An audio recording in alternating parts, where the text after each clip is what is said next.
Dan untuk melihat kepada kesan penerimaan dan juga proses vaksinasi Malaysia akan bermula pada 24 Februari ini, kita bersama dengan Dr. Muhammad Afzal Nizam Abdul Rashid, Ketua Ahli Ekonomi Bank Islam Malaysia.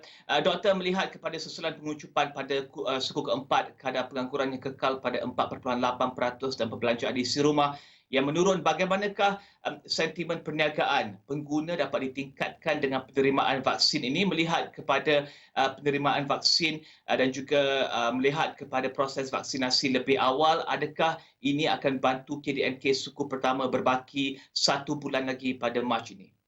Okey. Apa yang dapat kita pelajari pada episod yang lepas, pada suku kedua tahun lalu, pada suku keempat tahun lalu, yang mana kita dapati apabila berlakunya kekangan terhadap pergerakan manusia disebabkan penularan wabak COVID-19, ia akan memberi kesan secara langsung kepada kegiatan ekonomi dan berlakulah pengucupan yang begitu besar, terutamanya pada suku tahun yang kedua tahun lepas lah. Jadi apabila program pemvaksinan ini telah pun dijangka akan berlaku dan sebagainya, saya kira ini sesuatu perkara yang amat penting bagi memastikan proses pembukaan ekonomi itu dapat berlaku dengan lebih mampan, dengan lebih sustainable lagi.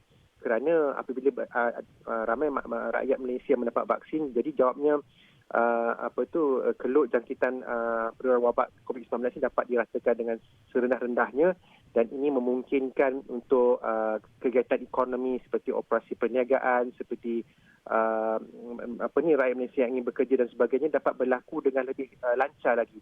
Jadi ini seharusnya akan dapat menggalakkan lagi, dapat melancarkan ekonomi negara, dan ini akan dapat membantu dalam meningkatkan pertumbuhan KDNK yang dijangka positif pada tahun ini. Jadi amat pentinglah program pemvaksinan ini untuk terus berlaku.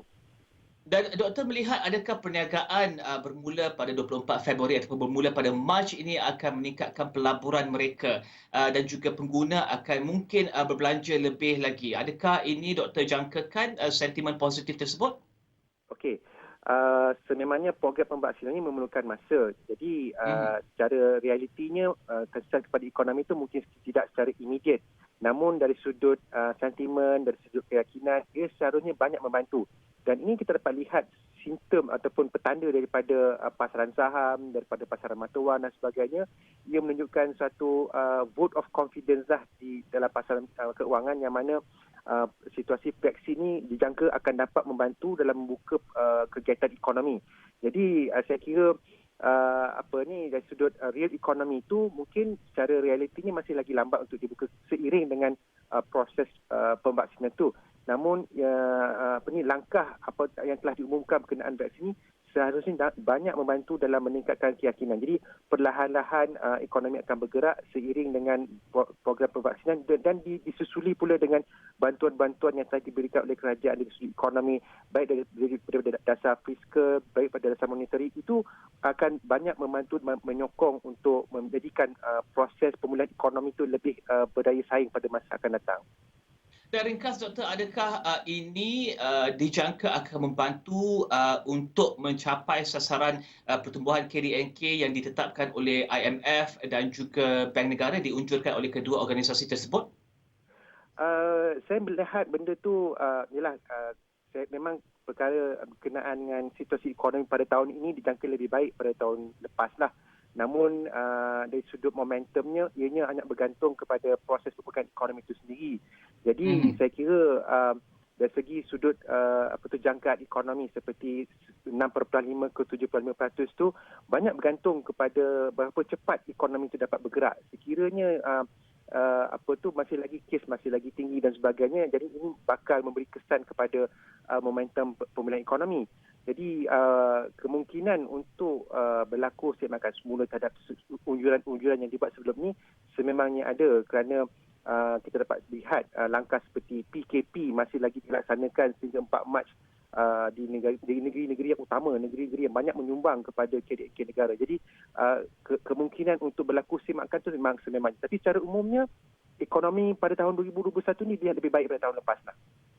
Okey, dan doktor, vaksin dah diterima, apa cabaran lain bagi ekonomi negara untuk pulih selain daripada vaksin? Bank Negara ada menyebutkan pemulihan akan bergantung kepada permintaan luar dan juga dalam negara. Apa cabaran yang doktor jangka berlaku kepada proses pemulihan ini?